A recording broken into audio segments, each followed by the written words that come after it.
Just feel your consciousness as it comes more fully into your body. See if you can take a breath in and breathe it out the bottom of your feet. And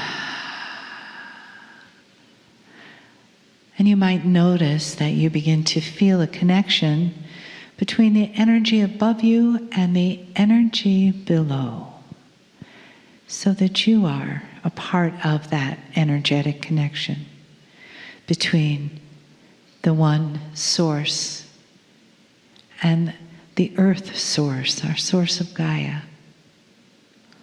And from both above and below also comes a source of love that flows through you.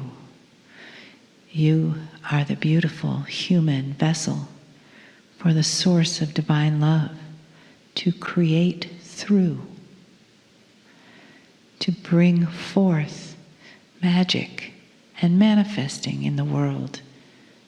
You as divine love.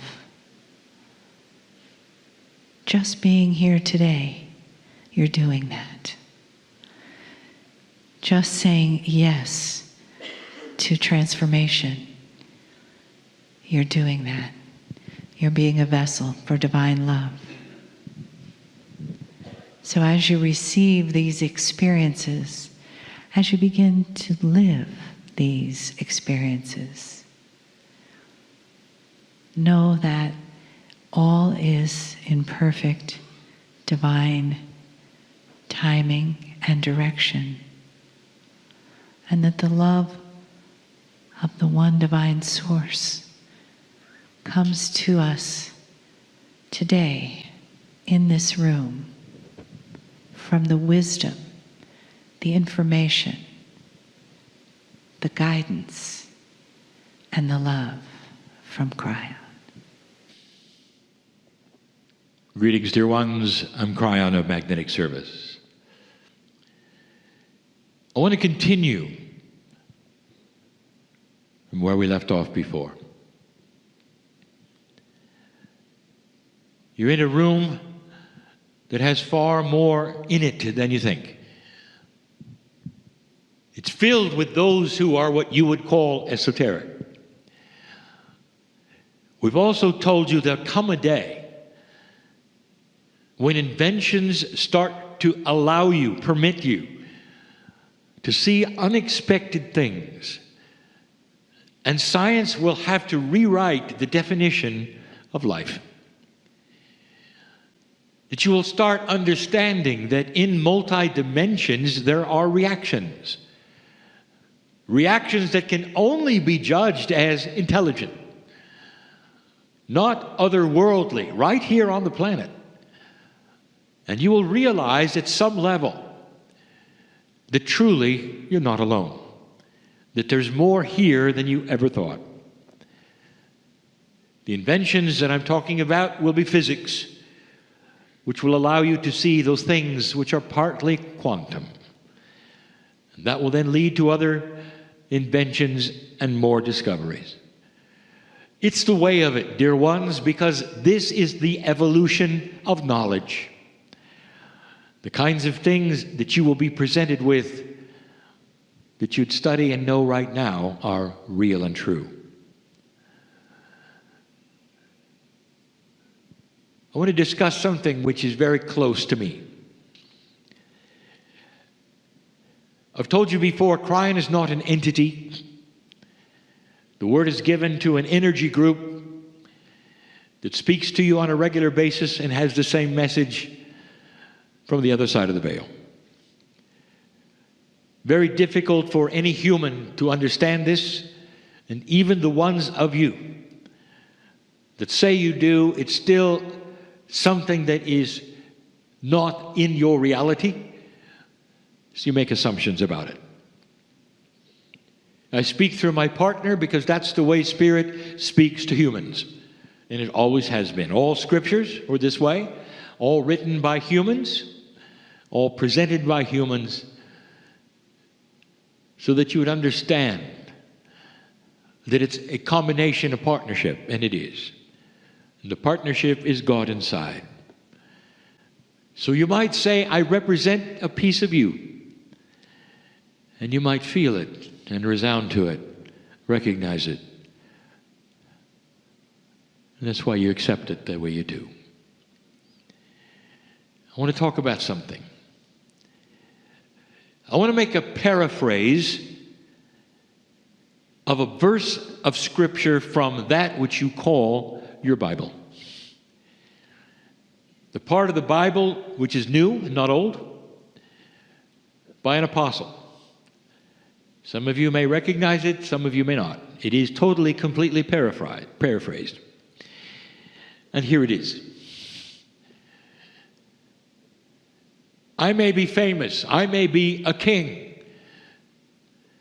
I may be in charge of a country. I might even be a pharaoh. But unless I have love,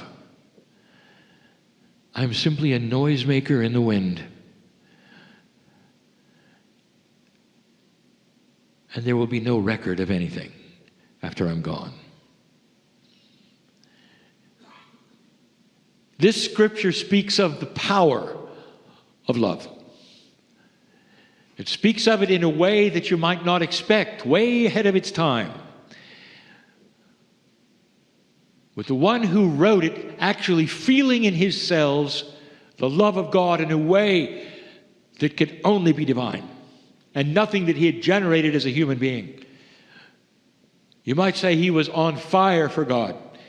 He loved that which he felt, and he was one with everything. He knew who he was, but he really, really knew about love. What is your perception of love?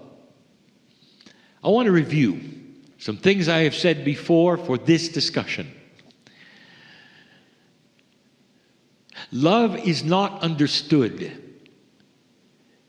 And in your language, you have one word for it.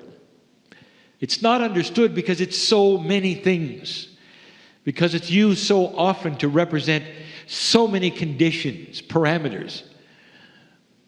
In some languages, there's up to 13 words for love. Because love could be so many things. It could be the love that you have for your child, for your parents, for your partners. The love that you have for your friends, love you have for your pets. The love you have for the earth, for Gaia, for the trees. I've just given you many kinds of love. And then there's the casual love. There is the, I love it when this happens. I love ice cream. I am in love with life. There are so many different kinds of the uses of the word love. So in this little discussion that we're having now, we'll try to define it. First of all, it's mostly undefinable. Did you know that love is a form of consciousness? It is not an emotion. I'll get to that. It's a form of consciousness. And no one knows what it is. You can measure the effects of love, and they're great. You can measure the effects of anger, and they are great in what they do to the chemistry. But love affects not just the chemistry. Love affects the individual piece of DNA. Love is individual, cell by cell. It doesn't trigger the reaction of a hormone or some kind of chemical that is going to create something in your body. It doesn't work that way, not really. It affects every cell, even to the DNA. It's really not understood, not definable. No biologist knows what it is. It cannot be defined because it is a mystery. Whereas anger and depression are not, love is. because it's almost outside the body. A man or a woman who is in love goes temporarily insane. Stops eating, starts looking at the wall and sighing a lot, starts imagining. What is that? It's a state of consciousness that literally takes over your cellular structure for a while. Later, in a more mature way, it sits within you in such an elegant way that it calms you, even gives you longer life. It goes into the cells of your body in such a way anger does not, depression does not. It's not an emotion. It can be measured and has been over and over. And still, it's not really definable. Not the kind of love that we are talking about. A love that is far beyond the love of a mother for the child, and that's a lot. It's the love of the Creator. It's the love the Creator has for you. Unspeakable because it is not definable. Unspeakable because it is out of the realm of your understanding. And we'll talk about it in a moment. It's really not of this world. And you know that. It's not the love of a human for an animal or the human for a tree. It's a different kind of love, completely, totally different. We'll define it as that which you can experience profoundly when you think of the Creator partnership with you. That's as good as we can make it. And that's what we want to discuss. There's so much we'd like to tell you about love. Dear ones, it's from God. It's from the other side. It's from Spirit. It's from the Creator. Whatever name you have for that which created you and all that is here, from that which lives inside you, it's from the other side of the veil. And it's changing. The energy on the planet is starting to create different kinds of patterns. The very magnetic field that you have, being adjusted as it has been, allows for different patterns. It relates to consciousness. There's the key that my partner has taught all day long. That the magnetics of the planet, that field you sit in, that has life purpose within it, that you need for life, that magnetic field is related to what you think, consciousness. Therefore, since consciousness is related to the physics of magnetism, and magnetism is the magnetic field of the planet that you all sit in, therefore, you can affect the entire humanity of consciousness by what you start and what you feel. And the key is love. The love from the other side of the veil that comes with you, with the higher self inside you, through the pineal, into you. That's the love we speak of. It's from the other side of the veil. Now you knew that.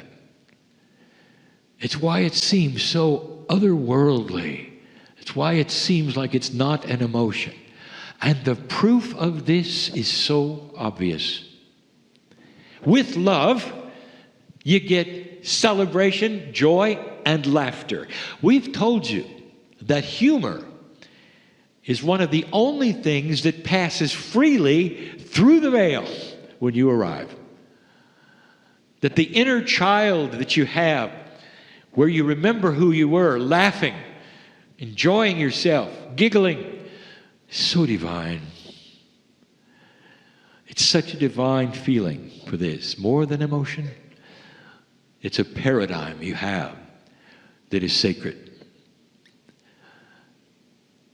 I want to show you something. Laughter And joy is addictive. And it's catchy. Almost like you would catch something in the air. And this has been proven over and over scientifically. If you get a number of people together, let's say in a train, and one of you starts laughing, over a period of time, it's contagious. And if you continue it, the entire train car will be laughing.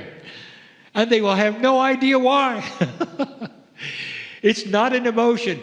It is an energy. And it's a sacred, beautiful energy. And the laughter is something that comes so freely when you get fear out of the way and all the other things that would get that into that way which would create darkness.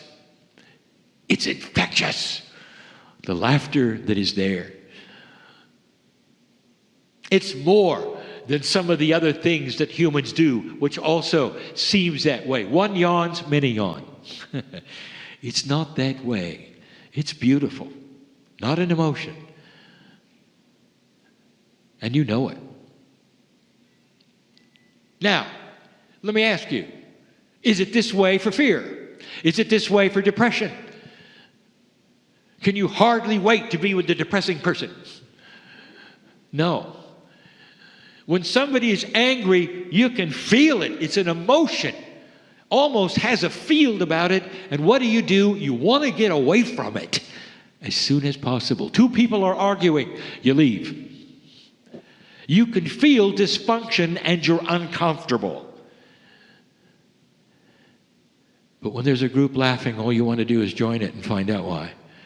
You want to laugh with them. You want to be joyful with them. Dear ones, this is from the other side of the veil. This is light. This is light. You cannot categorize it as something that the human being does naturally that is emotion only. It's from the other side of the veil and it has energy you cannot define. How does that feel to you? And now I'll tell you why. Love is quantum. A word that is overused, it's a word I give you because you use it. It's not accurate. Let me give you the truth. Love is multidimensional. It exists in those dimensions, some of whom you don't want to acknowledge who are here. It happens in a non-linear area. And it's so hard to define. It's out of the definition, probabilities, and possibilities of any understanding from a human being at this point in time. It's so far above who you are or what you can perceive, I can't even begin to give you an answer of what it is, or where it came from, or why. It's like this. I give examples of multidimensionality freely so you'll understand what you don't know or what you can't compute or what you don't have an answer for because it's beyond that which you know. Here's the question. A logical question. How long is a string? And you will come back and say, well, I can't answer it. And we say, why not? It's a simple question. And you would say, because we have to know more about the string. No, you don't. I'm asking you how long it is.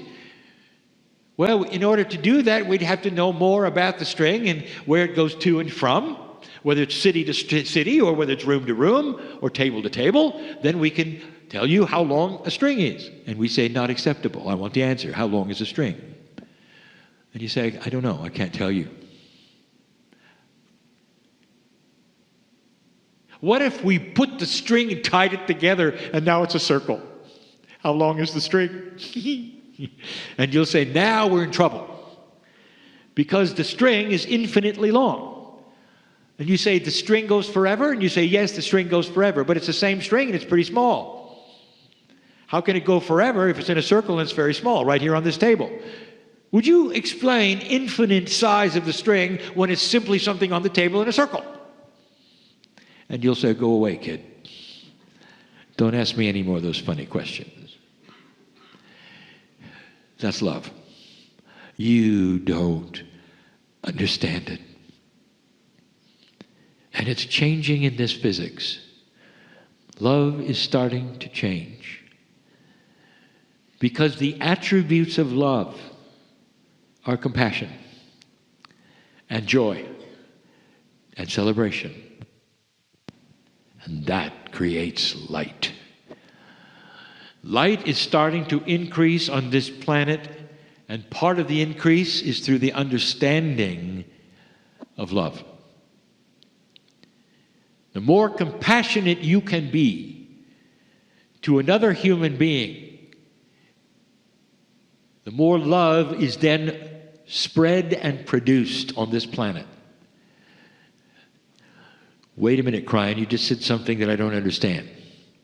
You said that love would be produced and spread on the planet. Now, isn't that just between the two of us?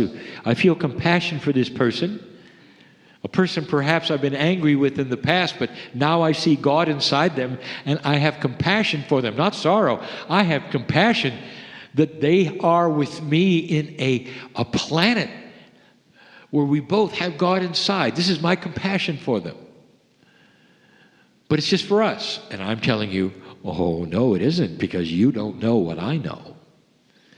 If you knew what love really was, you'd understand that in the compassion you have for another, you have just generated more of it.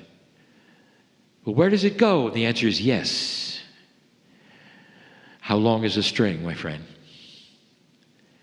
The love that is generated turns into light, and that light is everywhere at the same time. It's on the opposite side of the world as it is with you. You are with a person, and suddenly a person you didn't care about or you had judgment about, and suddenly something snaps, and you say, I see the oneness of them. We're together in this planet, both loved by God. Isn't this beautiful? And you have a compassionate moment, and I'll tell you, the light has just been increased on the planet. That's multidimensionality. A reality you don't understand with rules you don't know about, that can be everywhere at the same time, just like God. And you're creating it. Love, therefore, becomes a tool of the creation of light. The love that you have comes from the other side of the veil.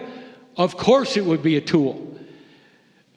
But in the new energy, where there's more light showing up than darkness, you start to have that which is a bed of creation that you never had before. Harmony with the field that you've never had before. Benevolence you've never had before. Confluences of energies that you've never had before. And of course, coherence that you've never had before. This is the news. And there's more. There's much more. So let me close with this. I want to tell you something that may be startling to you. Startling.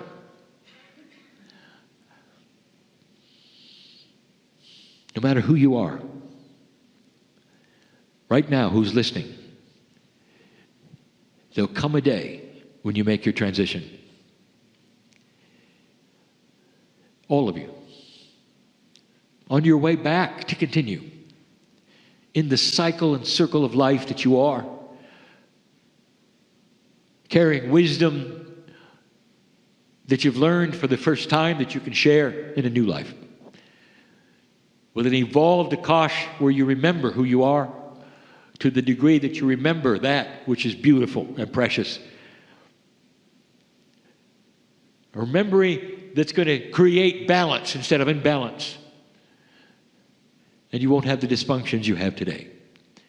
Disease that will not attach to you because you're in a new energy that it cannot survive in. But when you transition, there will be this linearity of those around you. And they will say, there goes a loving, compassionate person And it's so sad. As though the love and the compassion suddenly got ground into the floor and was no longer there. You assume that the person and the life and everything they were and the compassion they had and the love that they had for everybody else simply stops when they're gone. And you don't know. You don't know that everything they did remains on the planet. Let me ask you, the guru that perhaps you celebrated and you followed their life, the master, the monk, the nun, the ones dedicated to love. And when they died, what happened? For some unknown, strange reason, their love continued. Did you notice? And you can visit where they were or where they held meetings, and all you feel is love. What is that? I'll tell you, it's an imprint on this grid, on this planet, that stays. Like the one that you're creating right now with the compassion and the love that you have for others.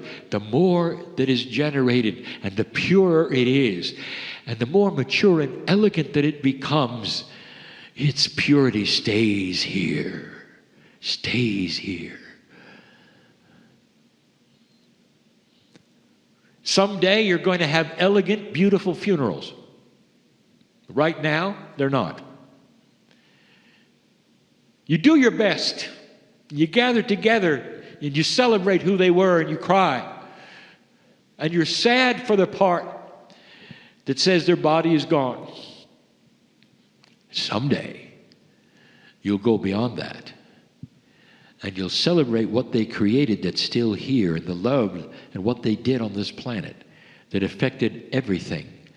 And you'll sing cheerful songs, songs that you sang in celebration when you were children and could twirl around because you know they're coming back as children. Because they're going to experience that which they created and what they left. They're going to be born into a world that has more love than the one they came into originally. And that funeral will have a name that you will put to it. I don't know what it's going to be yet. A different kind of a goodbye. That's not a goodbye at all. It's a transition. It's an acknowledgement. It's a maturity that you haven't had yet. More than a celebration of life, it's a cheerful event that says thank you. Thank you. And when you come back, we may not know who you are, but we're going to thank you in advance for even coming back. That's where it's going. Someday these things that are sad today will not be. And you will also recognize that those you've loved and lost are still here, and that they had an influence on the planet the best they could. And they're still everywhere. Some of them have actually come back so that they can feel the energy as children and remember who they were and continue the process of the love of God.